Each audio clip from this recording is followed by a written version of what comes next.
याद रखना। আইএসএফ এর লাভ লসের জন্য রাজনীতিতে আসেনি, মানুষের যাতে উপকৃত হয় তার জন্য এসেছে। আমরা বারবার বলে আসছি বিজেপি তৃণমূলের একটা গোপন বোঝাপড়া আছে। ভোট আসলে এটা হিন্দু মুসলমানের পলিটিক্স করে মানুষকে ভেদাভেদ করে কে ক্ষমতায় থাকবে আর প্রধান অপোজিশন দল নিয়ে রাখবে। আর দেখুন প্রধান অপোজিশন দল হয়ে যেটা দরকার এই মুহূর্তে সে করতে ব্যর্থ হচ্ছে। শুধু মানুষের মধ্যে বিভেদ কীভাবে তৈরি করবো তা নিয়ে প্রস্তুত। 8,000-এর ওপরে স্কুল বন্ধ হতে চলেছে এই কলকাতাতে। উর্দু মিডিয়াম, হিন্দি মিডিয়াম যে স্কুলগুলো আছে তাদের অবস্থা দেখুন দুরবস্থা। বাংলা মিডিয়াম যে স্কুলগুলো আছেন, কর্পোরেশন পরিচালিত স্কুলগুলোর অবস্থা দেখুন, অবস্থা খারাপ।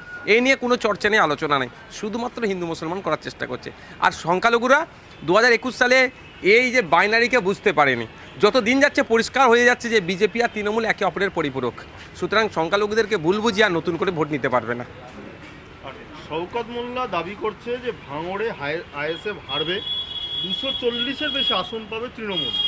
সরকার সাহেবকে বলুন তার ওনার সিটটা কীভাবে বাঁচানো যায় সেটাকে ওনাকে ভাবতে বলুন। আর তৃণমূল কংগ্রেস কিভাবে প্রধান যে দলের তকমাটা কীভাবে রাখতে পারে সেটাকে চেষ্টা করতে বলুন। আইএসএফকে নিয়ে ভাবতে হবে না, ভাঙড়কে নিয়ে ভাবতে হবে না। ভাঙড়ের মানুষ, রাজ্যের মানুষ আইএসএফের সাথে ছিল, আছে, থাকবে। 2021 সালে তখন আমরা নতুন দল তৈরি করেছিলাম, মানুষকে ভুল বুঝিয়েছিল।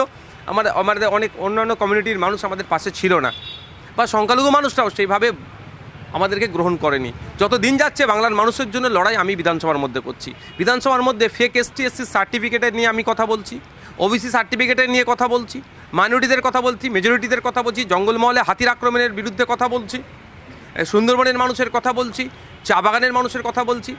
এক কথায় মানুষের কথা বিধানসভার মধ্যে বলছি, বিধানসভার বাইরে বলছি।